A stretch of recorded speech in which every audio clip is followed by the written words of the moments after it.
আপনি একটা ব্যাপার খুব ভালোভাবে লক্ষ্য করবেন, যারা একটু সচ্ছল, টাকা পয়সা আছে, ধন সম্পদ আছে, বাড়ি গাড়ি আছে, দেখবেন তারা না নামাজ কম পড়ে, ইবাদতটা কম করে।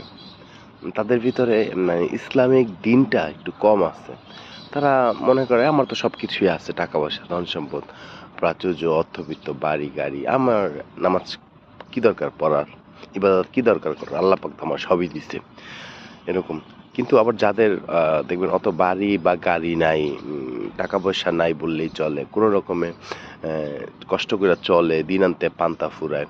তো আসলে মানি তারা দেখবেন আবার ৫ ওয়াক্ত নামাজ পড়ে, ইবাদত করে। তাদের ভিতরে একটা দ্বীনের ব্যাপার আছে। তারা একটু ধার্মিক হয়, আল্লাহ ভীরু হয়। তারা আবার আল্লাহকে স্মরণ করে। অ্যাম আচ্ছা, এই যে ২ টা শ্রেণীর মানুষ কেন এরকম হয় বলেন তো?